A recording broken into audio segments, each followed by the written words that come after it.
മറ്റുള്ളവർ നിങ്ങൾക്ക് ചെയ്തു തരണമെന്ന് നിങ്ങൾ ആഗ്രഹിക്കുന്നതെല്ലാം നിങ്ങൾ അവർക്ക് ചെയ്യുവിൻ. ഇതാണ് നിയമവും പ്രവാചകന്മാരും. മത്തായിയുടെ സുവിശേഷമാണ് 7-ാം അധ്യായം 12-ാം തിരുവചനം.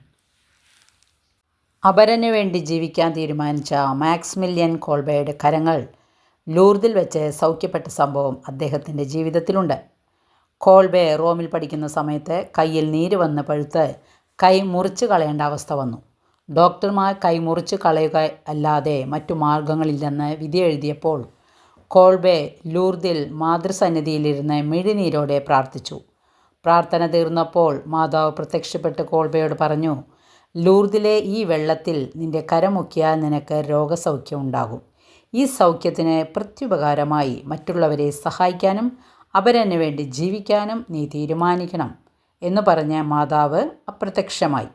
ഇനിമേൽ അപരന് വേണ്ടി എൻ്റെ സമയവും കഴിവും ആരോഗ്യവും ജീവനും ഞാൻ നൽകുമെന്ന് പ്രതിജ്ഞ ചെയ്ത് കോൾബെ ലൂർദിലെ വെള്ളത്തിൽ കൈമുക്കുകയും കയ്യിൽ മാതാവിൻ്റെ മധ്യസ്ഥതാൽ ഈശോ അത്ഭുതം പ്രവർത്തിക്കുകയും ചെയ്തു. പിന്നീട് ആ തടവറയിൽ പോലും പുള്ളിക്കാരൻ അനുവർത്തിച്ചത് മാതാവിന് കൊടുത്ത വാക്കാണ്, പ്രിയ കുഞ്ഞെ, അപരന് വേണ്ടി നമുക്കും എന്തെങ്കിലുമൊക്കെ ചെയ്തു തുടങ്ങിക്കൂടെ? നമുക്കും കൺമുൻപിൽ അത്ഭുതം കാണണ്ടേ?